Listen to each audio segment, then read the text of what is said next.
नमस्कार, मी पंजाब डक. आज आहे 19 जुलै 2026. मी मालेगाव नाशिककडे जातो आहे. या ठिकाणाहून अंदाज देणार आहे. राज्यातल्या सर्व शेतकऱ्याला सांगू इच्छितो की आजपासून राज्यातला म्हणजे 19 जुलैपासून राज्यातला पाऊस चांगला वाढत जाणार आहे. हे पाऊस चांगला 30 तारखेपर्यंत 30 जुलैपर्यंत दररोज वेगवेगळ्या भागात पडत राहणार आहे. म्हणून हा अंदाज सर्व शेतकऱ्यांनी लक्षात घ्यायचा.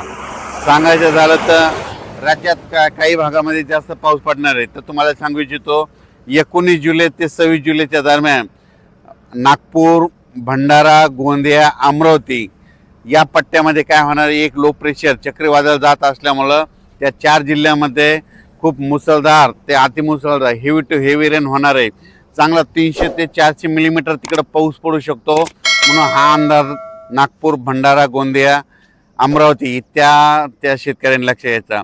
त्याच्यानंतर परत महाराष्ट्रामध्ये आणखीन एका ठिकाणी पाऊस पडणार आहे.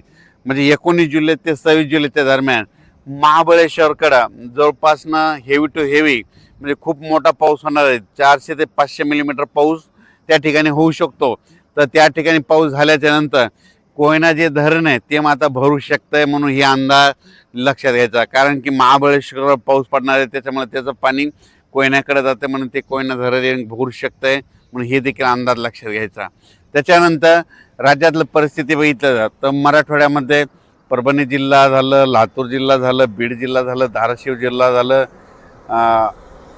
जालना जिल्हा, संभाजीनगर या इथं काल देखील आज देखील पाऊस पडला. आणि आणखीन जवळपास 30 तारखेपर्यंत असा दररोज वेगवेगळ्या भागात काही काही ठिकाणी जोराचा पाऊस पडणार, कुठं रिमझिम पडणार, कुठं पेंडोलता पडणार.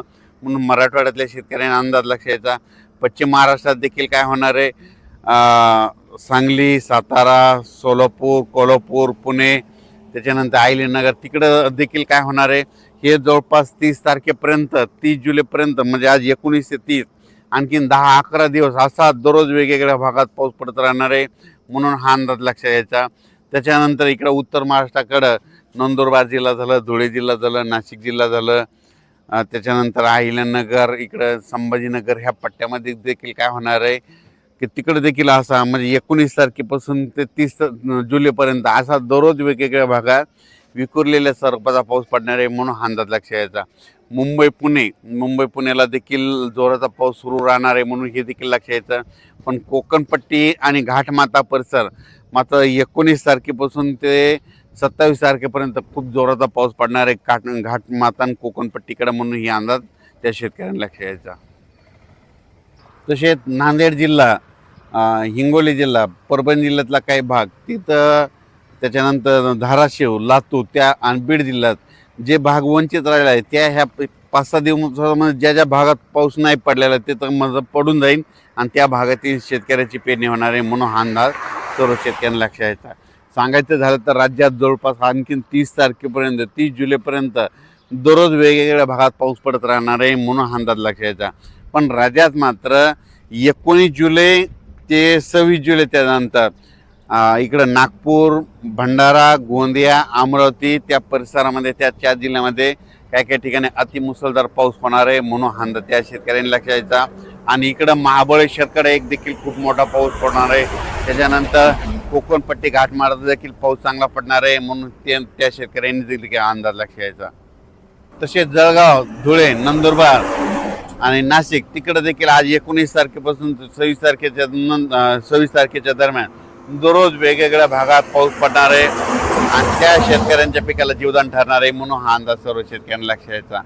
आणि त्याच्यानंतर अहिल्यानगर जिल्ह्यामध्ये आज 19 तारखेपासून ते 26 तारखेच्या दरम्यान दररोजच पाऊस वाढत जाणार आहे, सगळीकडं पडत जाणार आहे आणि सगळ्या अहिल्यानगर जिल्ह्यातील सर्व तालुक्यामध्ये पडणार आहे. म्हणून त्यांनी देखील हा अंदाज लक्षात यायचा. त्याच्यानंतर पुणे जिल्हा, बारामती, दौंड, श्रीगोंदा त्या परिसरात देखील आजपासून पावसाचा जोर वाढत जाणार आहे आणि त्या भागात चांगला जीवदान ठरणारा पाऊस पडणार आहे. म्हणून हे लक्षात यायचं.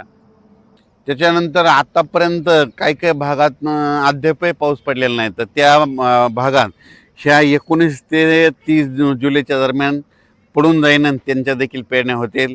त्याच्यानंतर कर्नाटककडे देखील पाऊस पडणार आहे, तेलंगणाकडे देखील पडणार आहे आणि सगळ्यात महत्त्वाचं इकडं मध्य प्रदेश इकडं बैतूल, खांडवा, इंदोर त्या परिसरात जास्त पाऊस पडत असल्यामुळं काय होणार आहे, म्हणजे मध्य प्रदेशच्या लगतचे जिल्हे मग कोणता जिल्हा, अमरावती जिल्हा, अकोला जिल्हा, इकडं अचलपूर, त्याच्यानंतर जळगाव, जामोद, रावेर, त्याच्यानंतर इकडं धुळे, नंदुरबार ह्या परिसरामध्ये काय होणार आहे 1926 दरम्यान चांगला तिकडे देखील पाऊस पडणार आहे, त्या सीमा लगत चांगला पाऊस पडणार आहे म्हणून हा अंदाज त्यांनी लक्षात द्यायचा. अचानक वातावरण बदल झाला तर परत एक मेसेज दिला जाईल. धन्यवाद.